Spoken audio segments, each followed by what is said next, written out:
अगर कोई आपको नीचा दिखाना चाहता है तो इसका मतलब है कि आप उससे पहले से ही ऊपर हो। जिंदगी जीने के लिए मिली है, इससे लोग क्या सोचेंगे यह सोचने में बर्बाद मत करो।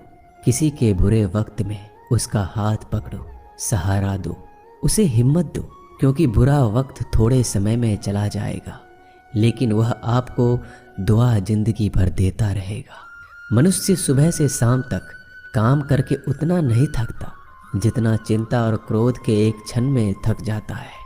संबंध परमात्मा से अच्छे बना लो तो तुम्हें किसी की ज़रूरत नहीं पड़ेगी, तुम खुद सबकी ज़रूरत बन जाओगे। सलाह देने तो हजारों आते हैं लेकिन जब साथ देने की बारी आती है तो केवल भगवान आते हैं। जीतने के बाद तो सारी दुनिया गले लगाती है, क्योंकि जो आज आपके साथ है वह कल आपके खिलाफ हो सकते हैं। बिना मतलब के कोई आपकी इज्जत नहीं करेगा, लेकिन खुद को इतना काबिल बनाओ कि लोग बिना मतलब के भी आपका इज्जत करें। भगवान कहते हैं सोने से पहले तुम सबको माफ़ कर दिया करो और तुम्हारे जागने से पहले मैं तुम्हें माफ़ कर दूंगा। भगवान ऑक्सीजन की तरह हैं जिन्हें आप देख नहीं सकते, लेकिन उसके बिना आप रह भी नहीं सकते। कोई और तुम्हारी मदद नहीं कर सकता, अपनी मदद स्वयं करो। आप खुद के सबसे अच्छे मित्र हैं और सबसे बड़े दुश्मन भी। इंसान तब समझदार नहीं होता जब वह बड़ी बातें करने लगे, बल्कि समझदार तब होता है जब वो छोटी छोटी बातों को समझने लगे। आप किस समय सही थे इसे कोई याद नहीं रखता, लेकिन आप किस समय गलत थे ये सब याद रखते हैं। सब दुख दूर होने के बाद ही मन प्रसन्न होगा, यह आपका भ्रम है। मन प्रसन्न रखो, सब दुख दूर हो जाएंगे, ये हकीकत है। किसी भी व्यक्ति की कोई भी बात बुरी लगे तो दो तरह से सोचो। यदि व्यक्ति महत्वपूर्ण है तो भूल जाओ, और बात महत्वपूर्ण है तो व्यक्ति को भूल जाओ। रिश्तों का संबंध सिर्फ रक्त से नहीं होता, जो मुसीबत में हाथ थाम ले उससे बड़ा कोई रिश्ता नहीं होता। भगवान कहते हैं तुम सब कुछ मुझे सौंप दो, सारा दर्द परेशानी, और बिल्कुल हल्के होकर मुझे याद करो।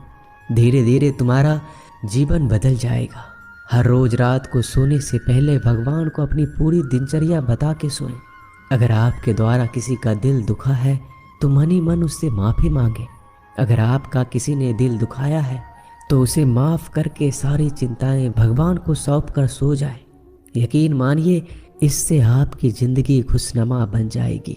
क्रोध बोला हुआ एक शब्द इतना जहरीला हो सकता है कि आपकी हजार प्यारी बातों को एक मिनट में नष्ट कर सकता है। सबको हंसाना लेकिन किसी पर भी हंसना मत। सबके दुख बांटना लेकिन किसी को दुखी मत करना।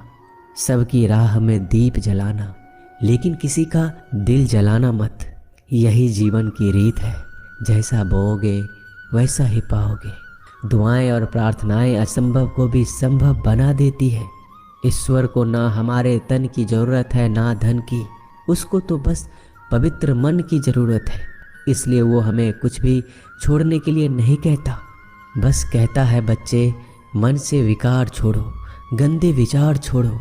जो आने वाला है वो हमेशा गुजरे हुए कल से बेहतर होगा। यही एक सोच आपके जीवन में कभी निराशा नहीं होने देगी। झूठ कितना अजीब है, खुद बोलो तो अच्छा लगता है, दूसरे बोले तो गुस्सा आता है। खुशियाँ चाहे किसी के साथ भी बांट लो, पर गम हमेशा भरोसेमंद इंसान के साथ ही बांटना चाहिए। जीवन में समय चाहे जैसा हो, परिवार के साथ रहो तो सुख बढ़ जाता है, दुख हो तो बढ़ जाता है। सच्चा मित्र वही है जो उस समय में भी आपके साथ खड़ा हो जब सारी दुनिया आपके खिलाफ हो। आपके पास जितना भी है उसके लिए बार बार दिल से धन्यवाद कहें, हर वक्त कहें। यकीन मानिए जितना भी है वो जल्दी कई गुना हो जाएगा। प्रार्थनाएं और ध्यान इंसान के लिए बहुत ज़रूरी है, क्योंकि प्रार्थना में भगवान आपकी बात सुनते हैं और ध्यान में आप भगवान की बात सुनते हैं। श्री कृष्ण से कितना कुछ छूटा, पहले माँ छूटी, फिर पिता छूटे, फिर जो नंद किशोर मिले वो भी छूटे, संग साथी छूटे, राधा भी छूटी, गोकुल छूटा, फिर मथुरा छूटा। श्री कृष्ण से जीवन भर कुछ न कुछ छूटता ही रहा। नहीं छूटा तो वो था देवत्व, मुस्कान और सकारात्मकता। श्री कृष्ण दुखी नहीं, उत्सव के प्रतीक है। सब कुछ छूटने पर भी कैसे खुश रहा जा सकता है, ये श्री कृष्ण से अच्छा कोई नहीं सिखा सकता। इसलिए हमेशा खुश रहें, सदा मुस्कुराते रहें। जीतने का मजा भी तभी आएगा जब लोग आपके हार का इंतजार करेंगे। गीता में लिखा है, यदि कोई आपको अच्छा लगता है तो अच्छा वो नहीं, अच्छे आप हैं, क्योंकि उसमें अच्छाई देखने वाली नज़र आपके पास है। अपनी पीड़ा के लिए संसार को दोष मत दो, अपने मन को समझाओ। तुम्हारे मन का परिवर्तन ही तुम्हारे दुखों का अंत है। सोच और नीयत अच्छी रखिए, फिर आपके कष्ट प्रभु स्वयं दूर कर देंगे। याद रखना, भगवान से कभी उम्मीद छोड़ना नहीं और दुनिया वालों से कभी उम्मीद रखना नहीं। सुख दुख एक सिक्के के दो पहलू हैं। जहाँ सुख होगा वहाँ दुख भी होगा, जहाँ दुख होगा वहाँ सुख भी होगा। इसलिए सुख दुख के बारे में बिना सोचे निरंतर अपने लक्ष्य को प्राप्त करने के लिए प्रयास करते रहना चाहिए। एक बात हमेशा याद रखना, किसी के सामने गिड़गिड़ाने से ना मोहब्बत मिलती है ना इज्जत। इसलिए अपने स्वाभिमान को जिंदा रखो।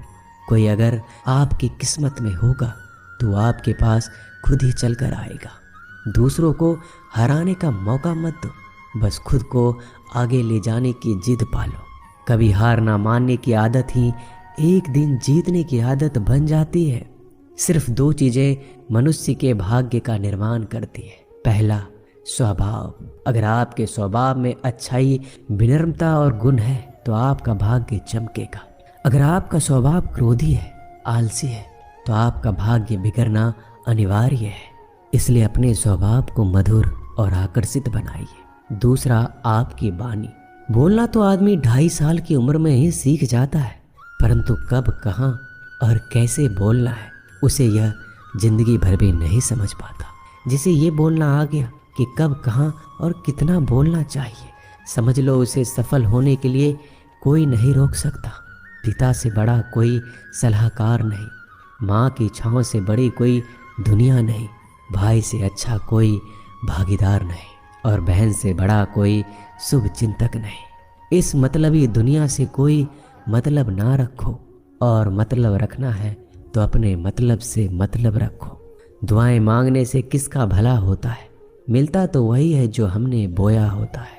तुम नीचे गिर के देखो, कोई नहीं आएगा उठाने। तुम जड़ा उड़कर तो देखो, सब आएंगे गिराने।